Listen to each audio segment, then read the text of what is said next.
Hello friends, आज हम आ गए हैं स्पॉट द एरर के थर्ड क्लास में और आज हमारा फोकस होगा प्रोनाउन।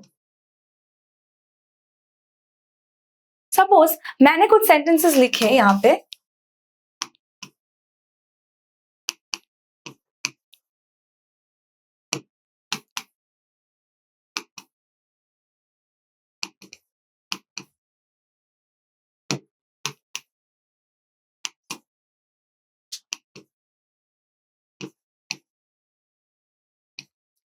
यहाँ पे देखो मैंने 3 चीजें लिखी है। Raj goes to school, Raj studies hard, Raj gets good marks. तो बार बार अगर नाउन को रिपीट किया जाए तो सुनने में अटपटा लगता है, तो इसके जगह पे हम राज की जगह पे क्या लिख सकते थे, हम ही लिख सकते थे। ठीक है, तो नाउन के परिवर्तन में जो चीज बैठती है उसको बोलते हैं प्रोनाउन। और प्रोनाउन हमारे क्या क्या है, he, she, it, him, her, them, etcetera. ठीक है, सो बेसिकली आज स्पॉट द एरर के जितने भी प्रोनाउन के क्वेश्चंस हैं उन पे हम आज फोकस करेंगे and we will solve them. Okay, now see, यहाँ पे हमें क्या करना है, read each sentence given below and find out whether there is an error in it. The error, if any, will be in one of the parts of the sentence which are marked as 1, 2, 3 and 4. If there is no error, the answer will be 5. In essence, no error. Ignore the errors of punctuation if any. So basically it's spot the error and you have to mark the parts which are wrong. Okay, I, you and he must attend the seminar on career guidance. Okay, so यहाँ पे क्या हो रहा है, I, you and he 3 personal pronouns को दिया गया है and we know that according to the sequence, मतलब ये जो 3 personal pronouns है इनका एक sequence follow होता है। इसको क्या बोलते हैं पता है, 2, 3 plus 1। मतलब पहले second person, फिर थर्ड पर्सन, फिर फर्स्ट पर्सन। सेकंड पर्सन क्या है, यू है, उसके बाद थर्ड पर्सन क्या है, ही है, और आई है मेरा फर्स्ट पर्सन। ओके, सो पहले यू आना चाहिए, उसके बाद ही आना चाहिए, उसके बाद आई आना चाहिए। सो क्या होगा, यू, ही एंड आई। उसके बाद जितना भी है सेंटेंस में जो भी पार्ट्स है वो सारे सही है। Okay, so this part was wrong. Okay, now देखो, you, he and I are to be blamed for the accident. Now you will say that this is the right sequence, so no error हो जाएगा because 2, 3, 1 है। But no, देखो this is general order। ये कैसा sentence है, देखो, you, he and I must attend the seminar on career guidance। यहाँ पे क्या किसी को अपने को कुछ क्राइम कन्फेस करना या अपनी गलती कन्फेस करने वाला सेंस में कुछ यूज हो रहा है क्या, नो। बट हेयर देखो, you, he and I are to be blamed for the accident। हम लोगों को ब्लेम करना चाहिए for the accident। ये बेसिकली इसका मतलब जिस्ट है, हिंदी में मैंने बोला। लेकिन अब देखो यहाँ पे एक मतलब खुद का जो गलती है उसको कमिट किया जा रहा है, उसको बेसिकली मतलब खुद का जो है उसको बेसिकली कन्फेस किया जा रहा है, खुद की गलती को। यहाँ पे कोई गलती कन्फेस नहीं की जा रही है या फिर कोई क्राइम को कन्फेस नहीं किया जा रहा है। So according to the rule, while confessing a crime or a mistake, हम कौन सा ऑर्डर फॉलो करते हैं, 1 plus 2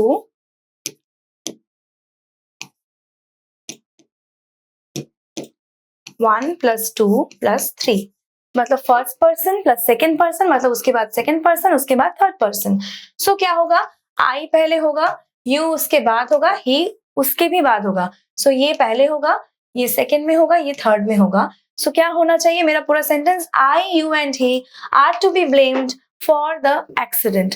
सपोज तुमने कोई गलती की है, तुम पकड़े गए हो, तुम्हारे साथ कुछ और लोग भी है, तुम पहले अपना कन्फेस करोगे ना। सो इसीलिए पहले यहाँ पे आई आ जाता है, मतलब फर्स्ट पर्सन आता है, उसके बाद सेकंड पर्सन। मैंने, तुमने और उसने ये गलती की, ऐसे हम लोग बोलेंगे। ठीक है, now see, the party chief and the chief minister expressed his views on demonetisation in India. ये मेरा है noun number 1, the party chief, and उसको कंजंक्शन से कनेक्ट करके and the chief minister which is noun number 2, expressed his views. तो जहाँ पे दोनों नाउन्स है उनके परिवर्तन में हम प्रोनाउन एक यूज करेंगे। मतलब यहाँ पे तो मैंने नाउन्स को इंट्रोड्यूस कर लिया है, इसके बाद आएगा प्रोनाउन, ये वाला पार्ट आएगा प्रोनाउन। Okay, his. तो एक बात बताओ, जहाँ पे दो नाउन्स है वहां पे हिज क्यों आएगा, हिज तो सिंगुलर हो जाता है ना। हिज मतलब ही का अगर मैं किसी एक लड़के का बोलूं तो उसका हिज बोल सकते हैं। ठीक है, तो यहाँ पे 2 लोग हैं तो मैं क्या बोल सकती हूँ, देयर। अब देखो, the party chief and the chief minister expressed their views on demonetization in India. So, 1 part में गलती नहीं है, 2 part में गलती नहीं है, गलती यहाँ पे है, ठीक है। Mr. Budhrani, my friend and professor, is known for their good behavior. किसकी बात की जा रही है? मिस्टर बुधरानी जो भी है, my friend and professor, अच्छा, मेरा दोस्त और मेरा प्रोफेसर, मतलब ये एक ही पर्सन की बात की जा रही है, ठीक है। मतलब जो मेरा दोस्त भी है और जो प्रोफेसर भी है, उसके बारे में क्या बोला जा रहा है? Is known for their good behaviour. थोड़ी ही देर पहले मैंने क्या बोला था? हिज होगा इन केस ऑफ सिंगुलर, यहाँ पे देयर तो नहीं होगा, इसीलिए हिज, ठीक है ना। सो 1 2 नो रॉन्ग, नो गलती। 3 में भी क्या है? कोई गलती नहीं है। 4 में जाके गलती है। आपको ऑप्शंस देख के सिलेक्ट करने हैं, ठीक है। उसके बाद देखो, the manager as well as the clerks absented themselves yesterday. Manager और, मतलब एक्चुअली यहाँ पे और के सेंस में नहीं, manager as well as the clerks, मतलब मैनेजर भी और क्लर्क्स भी मतलब एब्सेंट थे कल, उन लोगों ने खुद को एब्सेंट कर लिया था।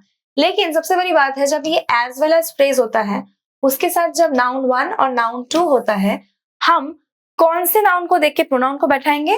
फर्स्ट को। सो यहाँ पे देखो, मैनेजर है और यहाँ पे क्लर्क्स है, हमको इससे कोई मतलब वास्ता नहीं है, हमको इसी को देखना है। द मैनेजर है, इसीलिए यहाँ पे एब्सेंटेड के बाद सबसे बड़ी बात है, एब्सेंट एक ऐसा वर्ब है, इसके साथ एक रिफ्लेक्सिव प्रोनाउन ऐड करना बहुत ज्यादा जरूरी है।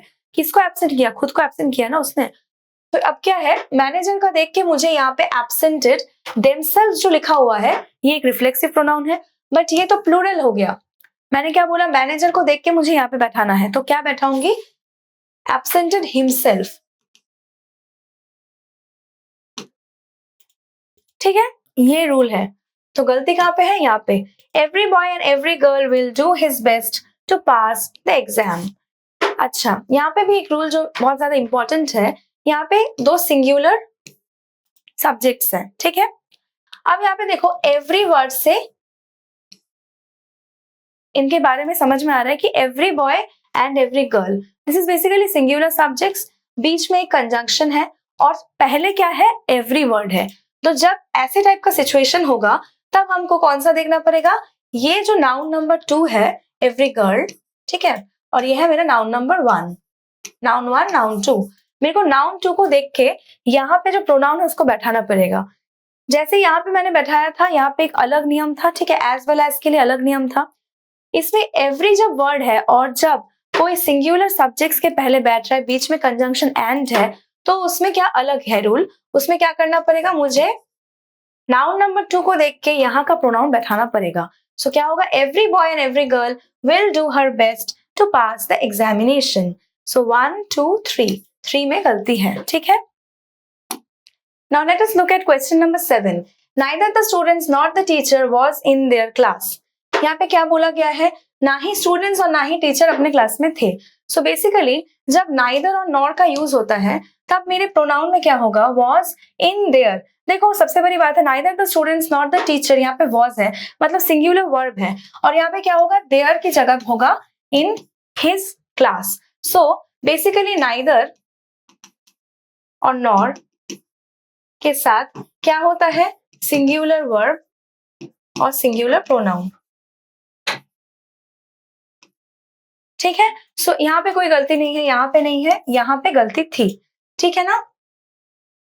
ओके, सो नाउ देखो क्वेश्चन नंबर 8 में, there is none who can help you in this crucial time. कोई भी ऐसा नहीं है जो तुम्हें अपने क्रूशियल टाइम में हेल्प कर सके, एकदम सच बात है। एनीवेज, लेकिन हमको यहाँ पे गलती निकालना है। नन के साथ कभी हु नहीं होता, नन के साथ ये जो प्रोनाउन है that, it's relative pronoun, relative मतलब रिलेट करता है, ठीक है। So basically there is none that can help you in this crucial time, इसके साथ क्या हो रहा है? Option 2, okay. Now coming to the last slide, यहाँ पे he introduced to the chairman as the host of the event. यहाँ पे देखो, इंट्रोड्यूस्ड किसको किया? क्या इंट्रोड्यूस किया? He introduced to the chairman as the host of the event. किसको या क्या? किसी का भी कोई आंसर नहीं आ रहा है। लेकिन इंट्रोड्यूस्ड एक ऐसा वर्ब है जिसके बाद हमेशा एक ऑब्जेक्ट होना जरूरी है।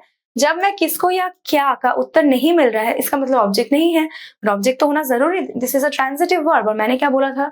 वर्ब के क्लास में मैंने बोला था कि ट्रांजिटिव वर्ब के बाद हमेशा एक ऑब्जेक्ट होगा। और इसमें बेसिकली क्या होगा, अगर ऑब्जेक्ट नहीं है तो हमें ऑब्जेक्ट देना बहुत ज्यादा जरूरी है, और हम क्या देंगे, ही इंट्रोड्यूस्ड हिमसेल्फ। और ये कौन सा ऑब्जेक्ट है, ये एक प्रोनाउन है, और कौन सा प्रोनाउन है, रिफ्लेक्सिव प्रोनाउन है, उसने खुद को इंट्रोड्यूस किया, ठीक है। सो बेसिकली ये जो खुद को इंट्रोड्यूस करने का काम है, मतलब जहां पे कोई एक्शन परफॉर्म हो रहा है वो खुद पे परफॉर्म हो रहा है, ऑब्जेक्ट मैं खुद हूं तो रिफ्लेक्सिव प्रोनाउन यूज होता है, और जहां पे सबसे बड़ी बात है ऑब्जेक्ट है ही नहीं, वहां पे मेरे को रिफ्लेक्सिव प्रोनाउन ही लगाना है। सो यहाँ पे ऑप्शन 1 में गलती थी। क्यों गलती थी आपको समझ में आ गई? ओके, नाउ लास्ट क्वेश्चन है, many a warrior has met their death in the battlefield. Many a, ये कौन सा सब्जेक्ट है पता है, सिंगुलर सब्जेक्ट है, और इसके साथ क्या है, वॉरियर हैज मेट, हैज मेरा सिंगुलर वर्ब है जो कि एकदम सही है, और लास्ट स्लाइड में मैंने बताया था सिंगुलर सब्जेक्ट के साथ सिंगुलर वर्ब और सिंगुलर प्रोनाउन, तो ये तो सिंगुलर प्रोनाउन नहीं हुआ, हमें बनाना पड़ेगा इससे। So basically every many a warrior has met his death in the battlefield. So 1 में कोई गलती नहीं है, 2 में कोई गलती नहीं है, 3 में गलती है, बिकॉज सिंगुलर प्रोनाउन यहाँ पे होने वाला था लेकिन यहाँ पे बेसिकली प्लूरल लगा दिया गया है। सो you have understood these concepts. I hope you will continue to watch our videos like this. So please like this video, subscribe to the channel and share it with your friends. Thank you.